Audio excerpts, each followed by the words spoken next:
Hello and welcome to English for Philosophy Students.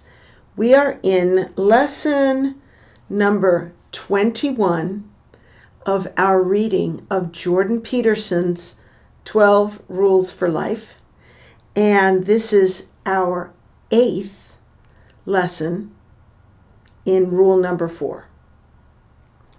So, last week we stopped in the middle of a paragraph. So we will begin this paragraph again, this green paragraph. Hold on. Okay, I will read.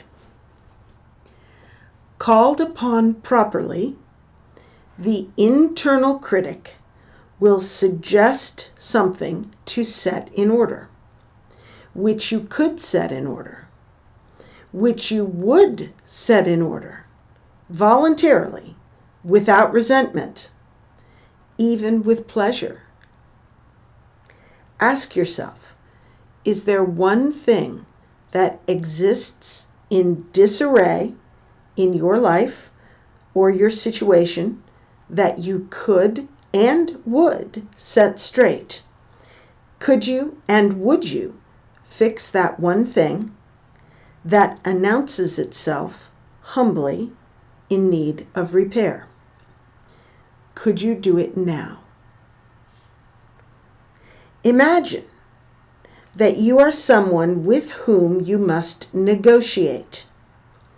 Imagine further that you are lazy, touchy, resentful, and hard to get along with. With that attitude, it's not going to be easy to get you moving. You might have to use a little charm and playfulness. Excuse me, you might say to yourself, without irony or sarcasm. I'm trying to reduce some of the unnecessary suffering around here. I could use some help. Keep the derision at bay. I'm wondering if there is anything that you would be willing to do. I'd be very grateful for your service. Ask honestly and with humility. That's no simple matter. Now, last week I wrote the words alter ego to describe this setting yourself into two parts, and one part speaks to the other. So you are setting up an alter ego to deal with yourself as you are. Christianity divides us into body, soul, and spirit. Also, sometimes we are thought of as, we think of ourselves as mind and heart.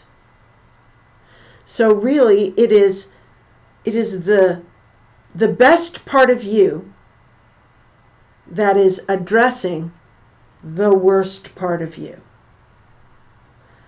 The part of you that wants to be better is speaking to the part of you that wants to lay back and give up and say, I will never change. My life sucks and will suck forever.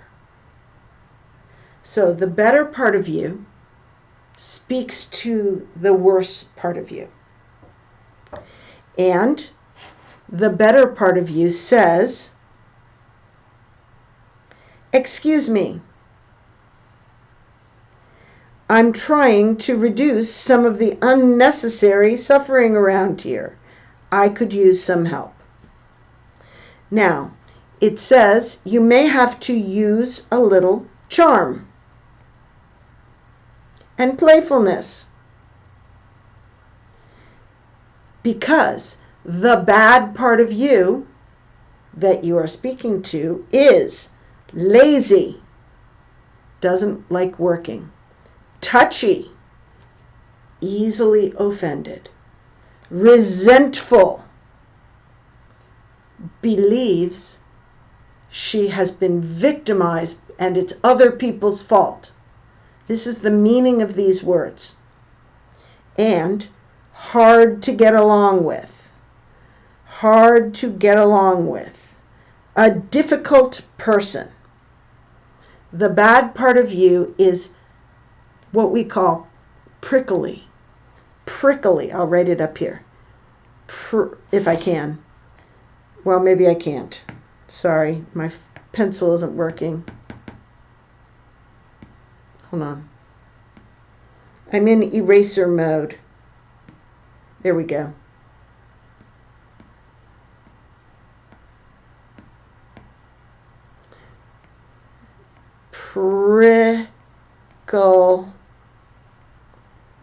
Prickly is a word we use a lot for this. Prickly, like a porcupine. A person that you cannot hug because they will hurt you. So, you have to manage yourself. You have to handle yourself. I am thinking of the difficult, prickly people in my life, in my family. For example, I am divorced now, but for 25 years I was married. And I had to use a little charm and playfulness if I wanted to get my husband to change or to do something for me. If I said to him, "Would you be so good as to take out the trash? Because it's bothering me and my back hurts, so it's hard for me to lift it." He would love to do it because I said, "Would you be so good as to help me because I am weak?" But if I said, "You jerk, how long will you wait to take out the trash? And after you take out the trash, maybe you could mow the lawn and repair the roof." If I said that to him, he will do nothing. I had to use a little charm and playfulness and ask nicely. Jordan Peterson is saying we must treat ourselves this way. And we should do it without irony or sarcasm. Irony, here it is. Without irony or sarcasm. So when I speak to my husband, I am not saying, "Would you be so good as to take out the trash, you jerk?" That's ironic and sarcastic. I would say, with honesty, "Could you help me? Because you have a great heart." So you should say to yourself, let's try to get rid of some of the unnecessary suffering together, without irony or sarcasm. I'm wondering if there is anything you would be willing to do. I'd be very grateful for your service. Treat yourself kindly. We say in English, you catch more flies with honey than with brine. Brine is like the juice of a pickle. It's sour and bitter. And flies don't like it. Flies like to eat honey, something sweet. So if you want to catch a fly, put out some honey. Don't put out some pickle juice, some brine. So Jordan Peterson is telling us to treat ourselves kindly. Let us move to the next paragraph. By the way, he says, ask yourself to help honestly and with humility, that is no simple matter. In other words, it is not easy to treat yourself with respect and compassion and good fellowship. Most of us treat ourselves with disrespect and disdain. It is the internal critic that is always saying, you're a loser because you are not Mozart. We need to not be the internal critic. We need to be the friendly helping hand. Okay, let's move on. You might have to negotiate further depending on your state of mind. Maybe you don't trust yourself. You think that you'll ask yourself for one thing and, having delivered, immediately demand more. And you'll be punitive and hurtful about it.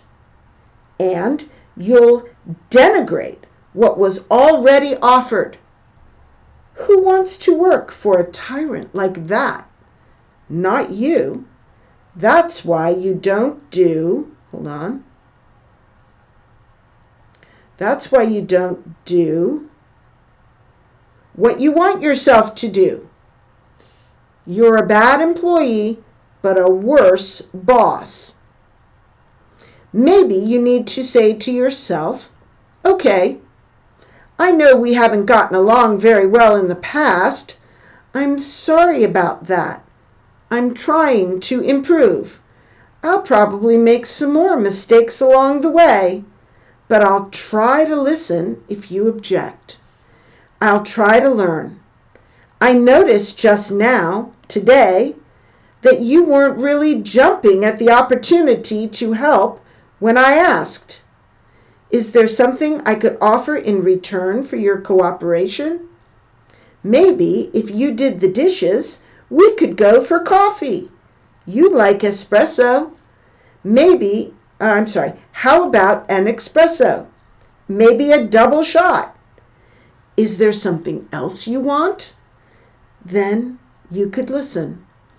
Maybe you'll hear a voice inside. Maybe it's even the voice of a long-lost child. Maybe it will reply, really? You really want to do something nice for me? You'll really do it? It's not a trick? Let's go back to the beginning.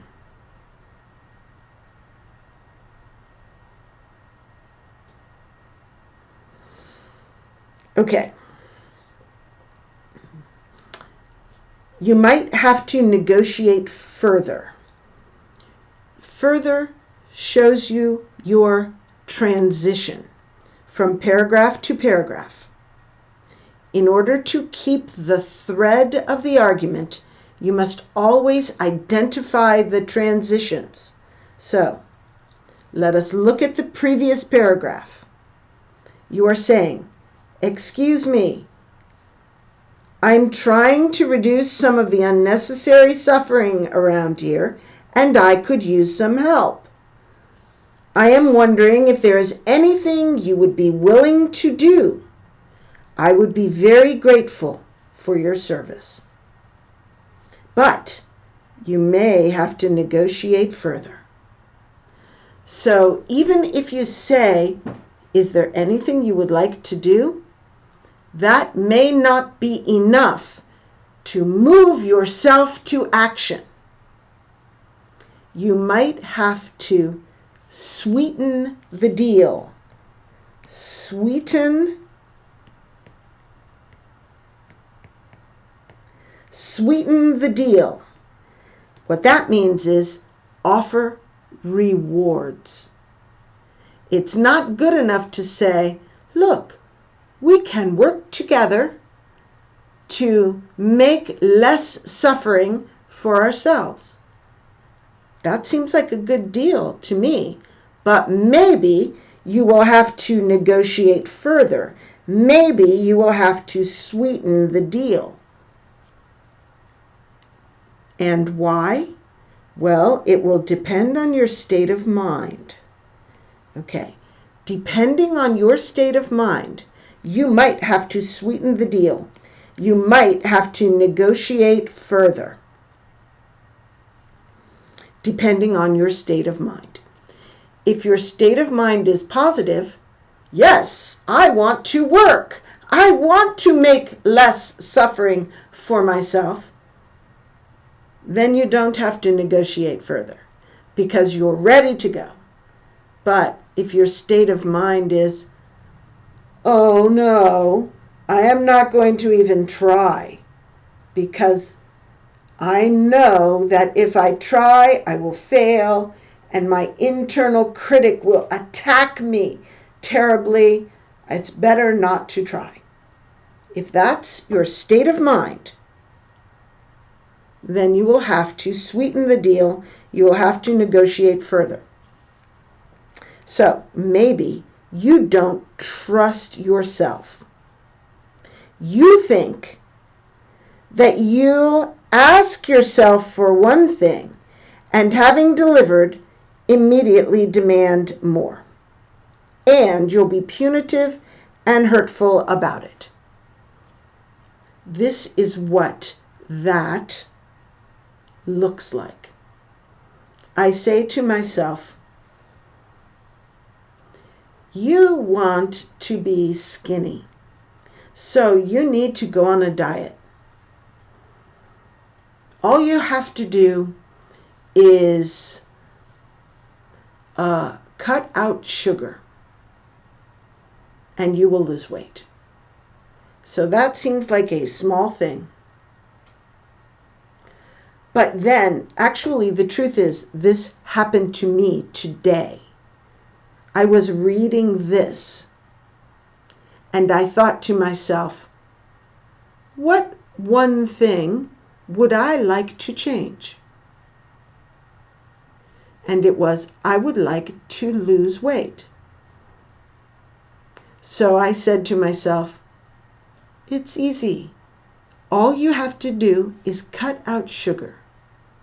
And then I thought to myself, oh no, if I go on a diet, I will be very hungry, and then I will want to eat something, and I will eat it, and then I will hate myself even more. And it's not just cut out sugar. You also will make me cut out bread and rice and potatoes. And also I will have to not eat from maybe 4 p.m. in the afternoon until 9 p.m., 9 a.m. the next morning. I will have to do intermittent fasting. And it will make it so that I cannot go out to supper with my daughter.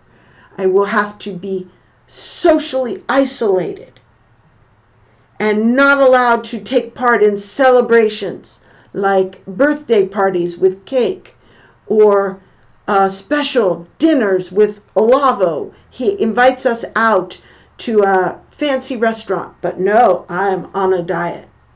So this is, I don't trust myself. I know that if I do some small thing, like cut out sugar, then having delivered, after I cut out sugar, I will also feel like I need to intermittently fast, skip restaurant meals, be hungry and not eat anything, many other things.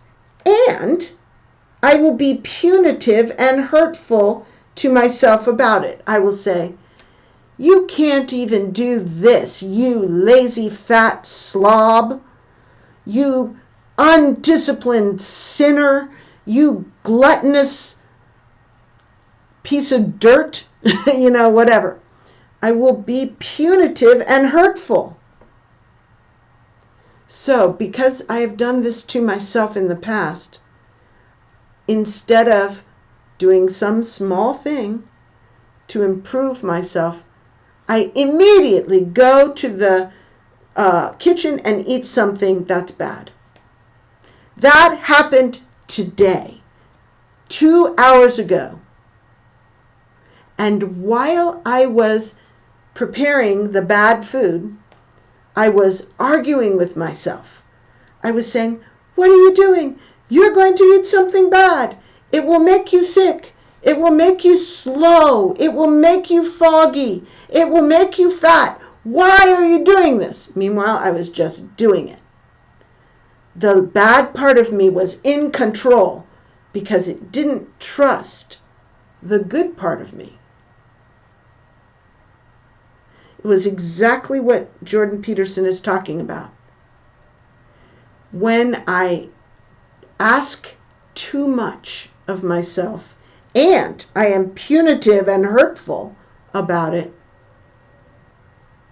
it reinforces the bad in me.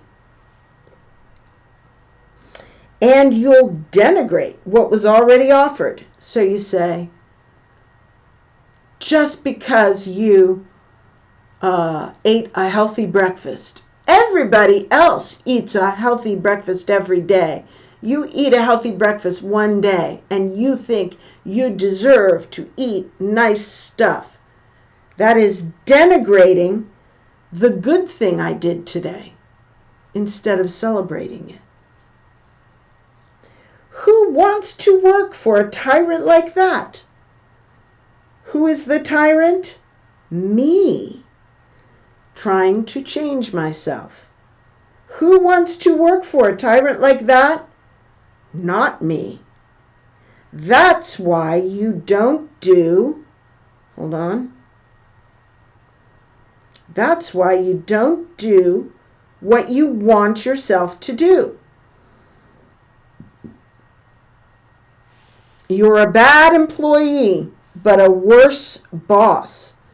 So maybe I'm a little lazy in my bad self, but my good self is a disaster.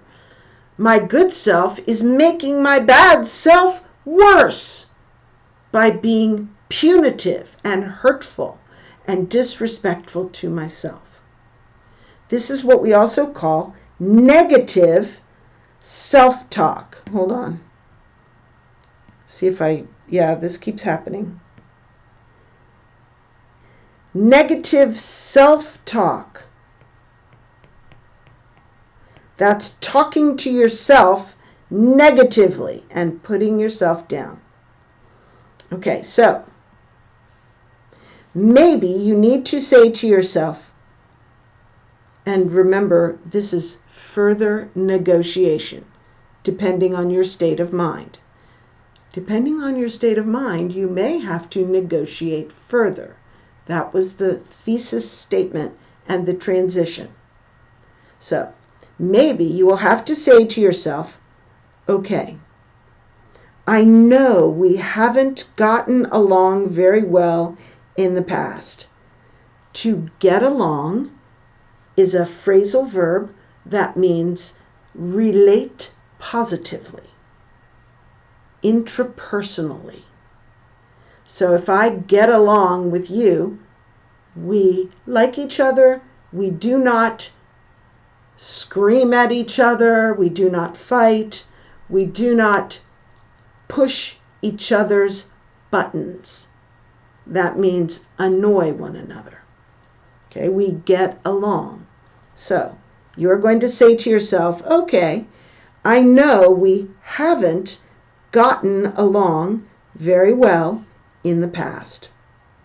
I'm sorry. I'm sorry about that.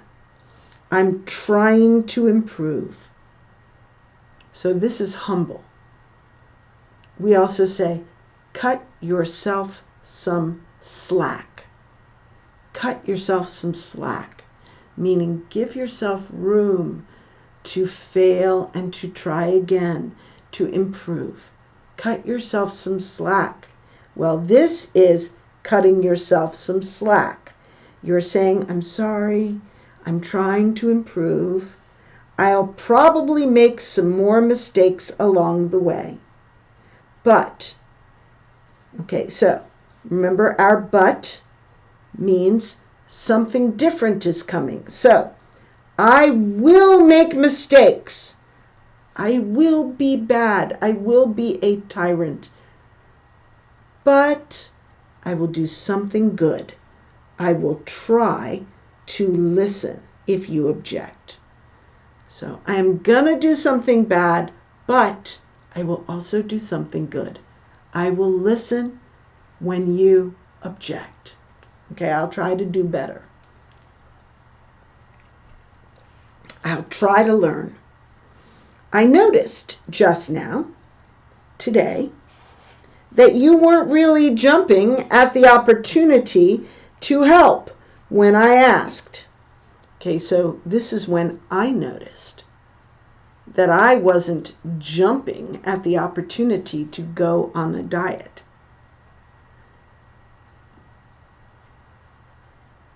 So then you say to yourself, is there something I could offer in return for your cooperation? This is sweetening the deal. Maybe if you did the dishes, that means wash the dishes, do the dishes in English means to wash the dishes. Maybe if you did the dishes, we could go for coffee.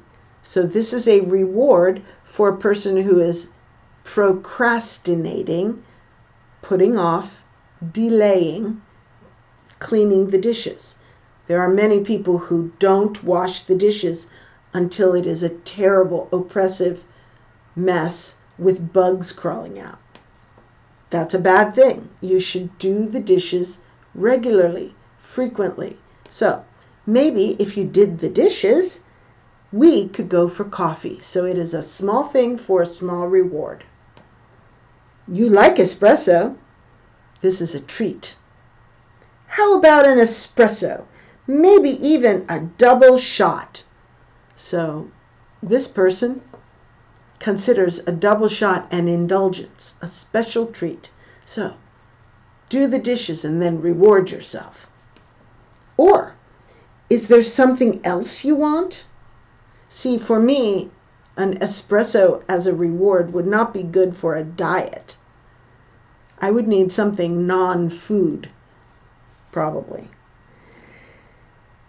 All right, so you say to yourself, is there something else you want? And then you listen. Maybe you'll hear a voice inside. Maybe it's even the voice of a long-lost child. Long lost can mean many years ago this child went out of existence. Either, of course, you grew up, but that child simply became submerged in your psyche and is still down there under some psychological theories. So maybe that frightened child is saying, really? Maybe it will reply, really? You really want to do something nice for me? You'll really do it? It's not a trick? 3 uses of really. This is a confirmation of something that you think is not going to happen. This child has been promised something but not given the thing many times. And they don't trust anymore. So that if they say, will you really do it? They're thinking of trusting, but they are afraid. That's what the really means. It's not a trick. By the way, whenever I see an adult teasing a small child, many adults tease children. They offer something and then pull it away, or they hold something high that the child is trying to get, or they give the child something to taste which is too spicy, so the child goes blah, and then they laugh. These things, I hate them because they destroy trust. I don't like them. But anyway. Okay, so you speak to yourself gently. You begin to draw yourself into hope. And then you begin to hope again. Really? Can we really make progress? And this is where you must be careful. That little voice, and here we have our transition. We have the long-lost child speaking in the little voice. That portion of you that was injured in your past and is afraid to trust. That little voice, that is the voice of someone once burnt and twice shy. This is a variation of something we say in English, once burned, twice cautious.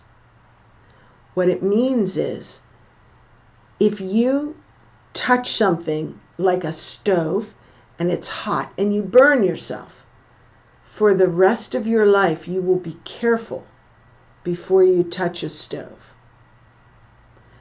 You're burned once, then for the rest of your life you are afraid. You are cautious. So, that little voice is the voice of someone once burnt, twice shy. So, you could say very carefully, really. So the intonation here is, really? You'll do it? Really? The intonation here is, really. Because you are reassuring the child. Really? Really? Really? I might not do it very well, and I might not be great company. Be great company means I may not be nice all the time. I may not be pleasant. I may be grumpy. But I will do something nice for you. Notice our but. We're saying something bad first. I might not do it well. That's bad. I might not be great company. That's bad. But something good. I will do something nice for you. I promise. Okay, so you're reassuring yourself. A little careful kindness goes a long way. Okay, so this phrase, a little something, goes a long way. That construction is used a lot in English.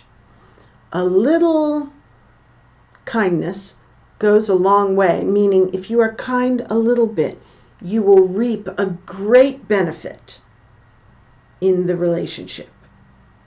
And this construction, a little something goes a long way, means you only need a little of whatever input in order to reap a large benefit of some sort. So, a little careful kindness goes a long way, and judicious reward is a powerful motivator. So here we have careful kindness and judicious reward. Jordan Peterson is warning you to be careful in the way you approach this technique of self-management.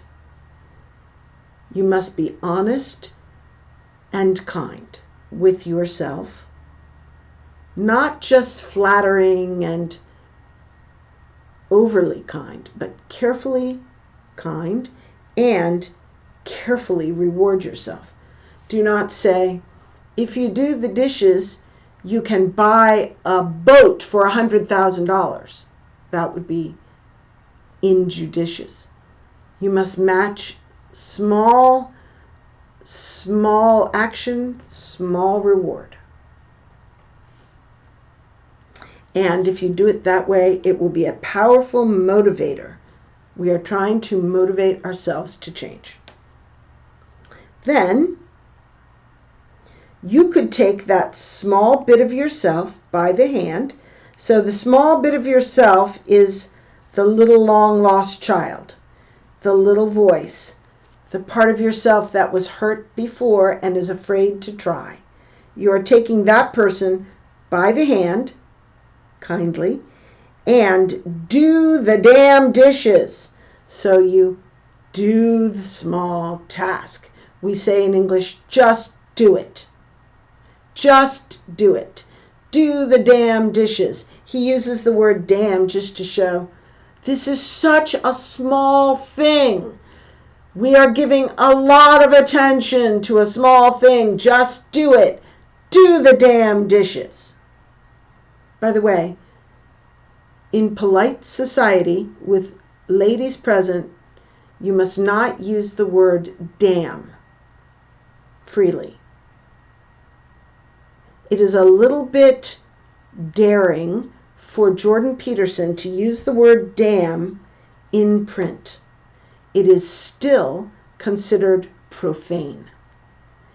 You should replace it with the word, in polite company, in formal occasions especially, you replace it with the word darn.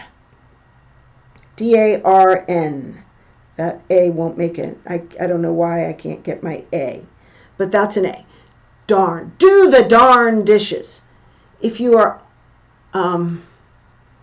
in formal settings, in the office, with ladies present, you must not use as much profanity or even any profanity. It is inappropriate in formal settings. And Jordan Peterson is speaking what we call tongue-in-cheek. Tongue-in-cheek. That's your tongue in your cheek. He is not really using damn as an expletive. He is using it to convey an emotion of just do it. This is a small thing. Follow through. Do the damn dishes. Okay, but he isn't. So I want you to know you cannot use this word freely. Oops, I've lost my pencil.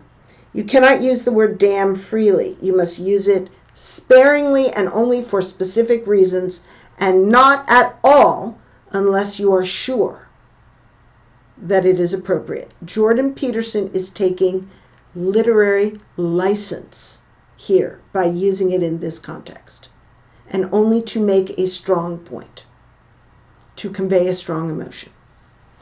Okay, so do the damn dishes.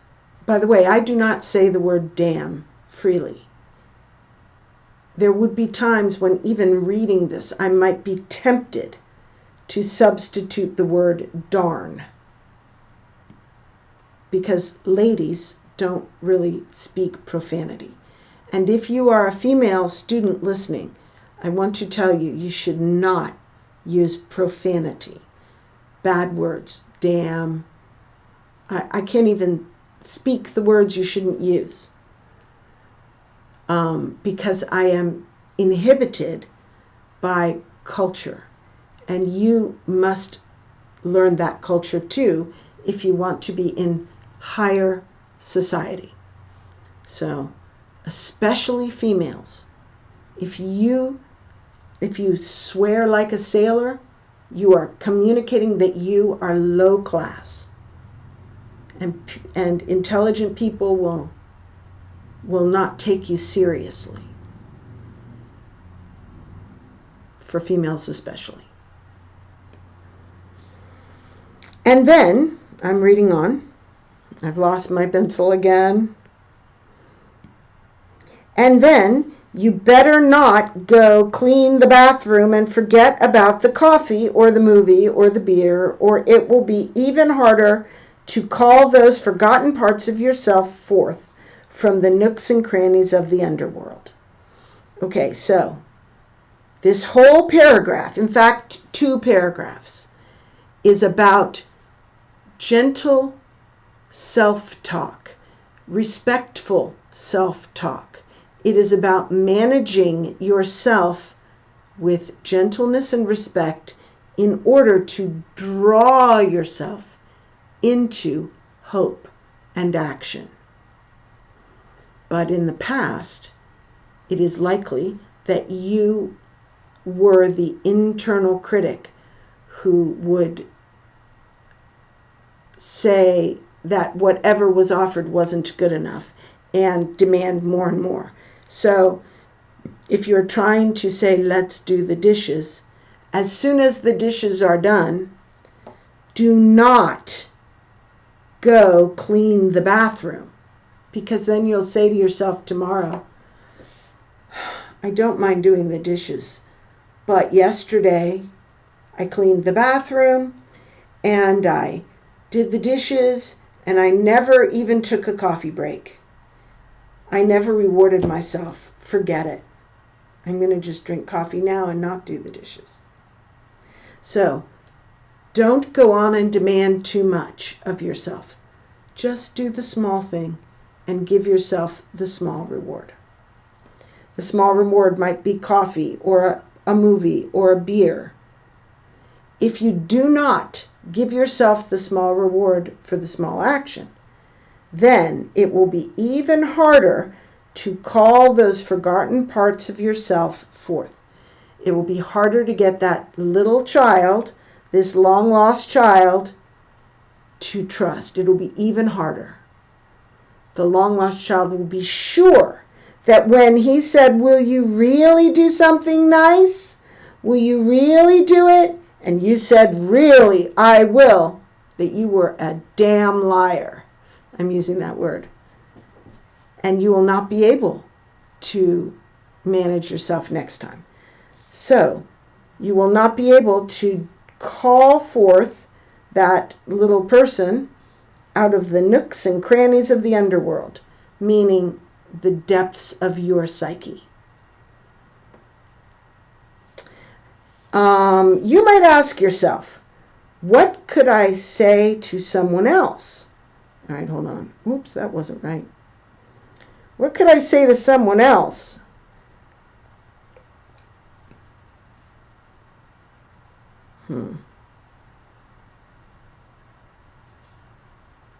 What could I say to someone else? My friend, my brother, my boss, my assistant, that would set things a bit more right between us tomorrow.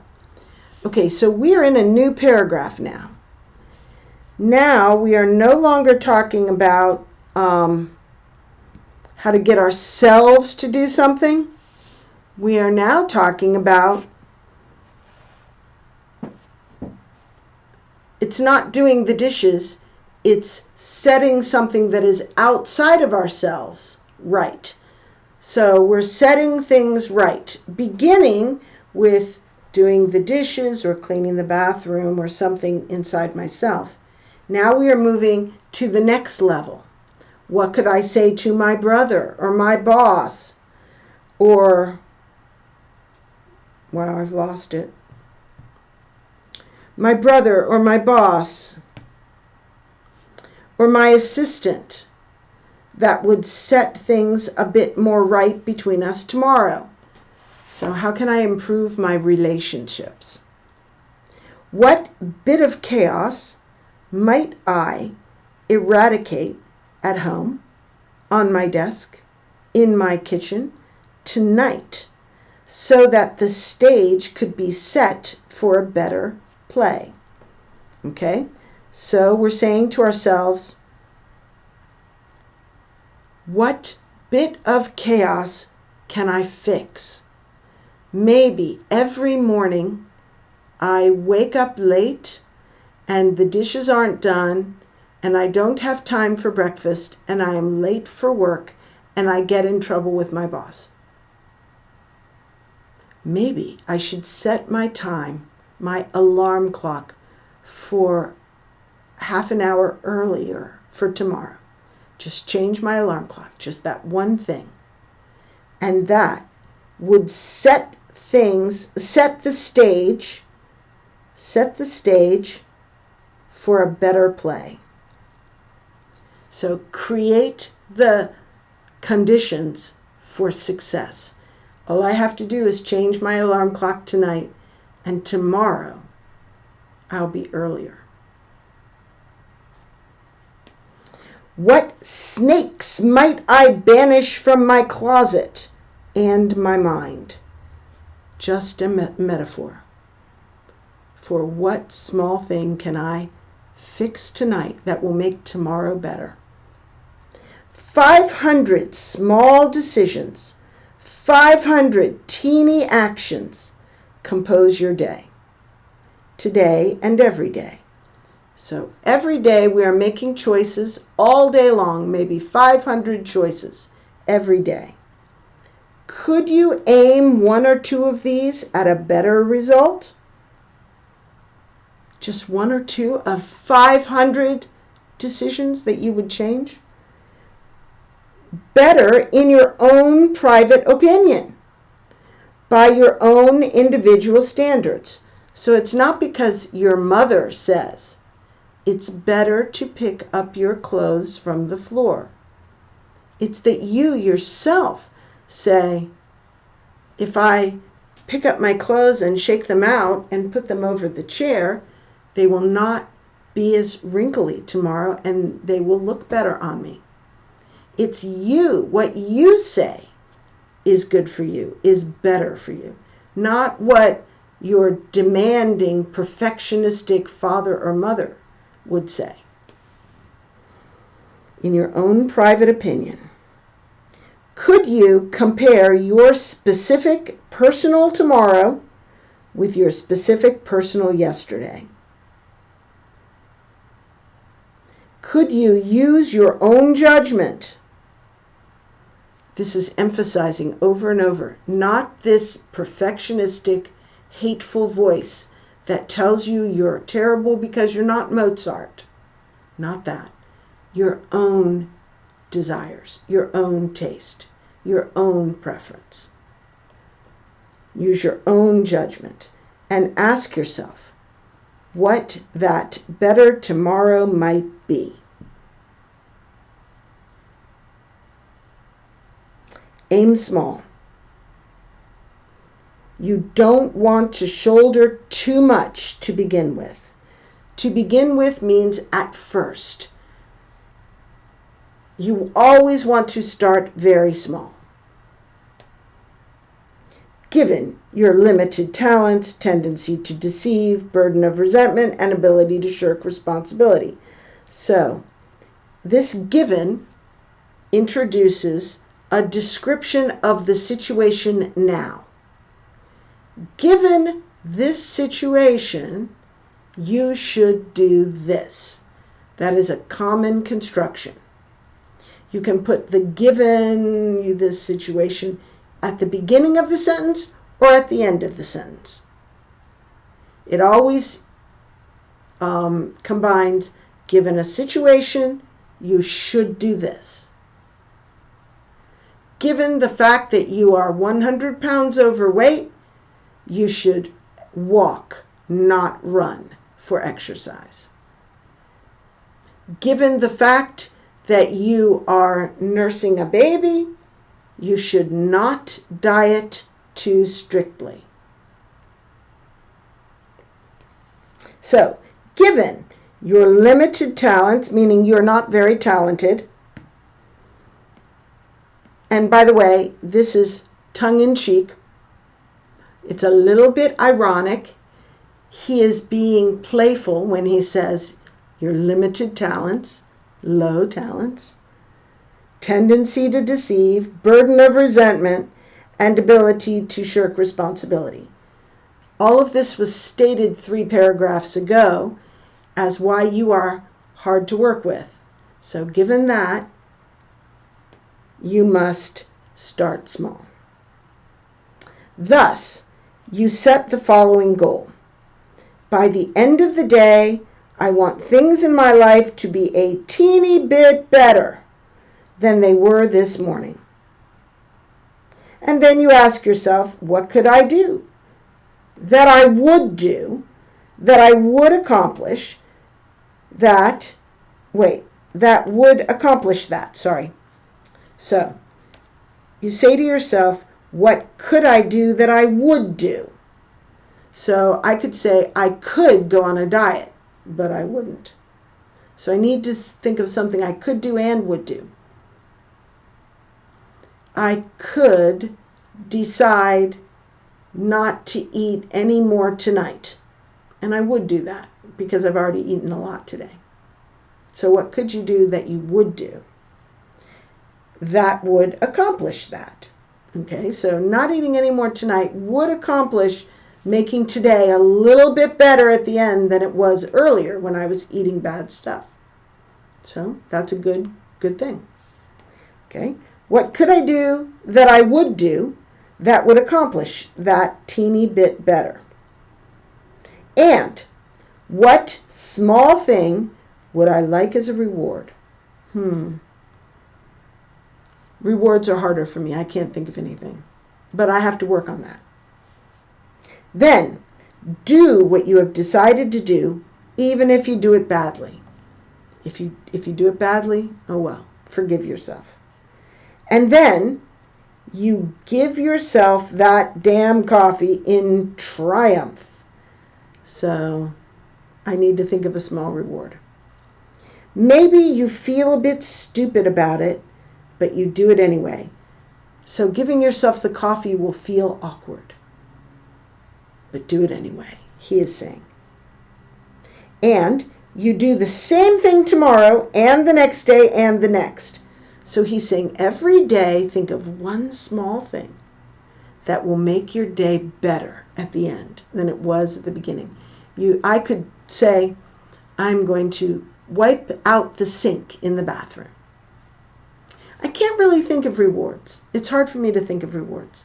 But I can easily think of one small thing that will make it better. That I can do easily. Okay, so every day think of one small thing. And with each day, your baseline of comparison gets a little higher. Because if the sink is already clean, then in order to make things better, maybe I would have to clean the toilet, or something. So the bar gets higher, and that's magic. It's compound interest. Compound interest is what makes you get rich if you put a little bit of money in an interest-bearing account. Every day or every month for years and years, it gets bigger and bigger and bigger. Compound interest. Do it for 3 years, and your life will be entirely different. If every day you make your life a little better, in 3 years your life will be a lot better. And now you're aiming for something higher. You're no longer aiming for just the smallest little incremental, do the dishes. Now you're aiming at absolute transformation of life. Now you're wishing on a star. This is true, optimistic hope. Now the beam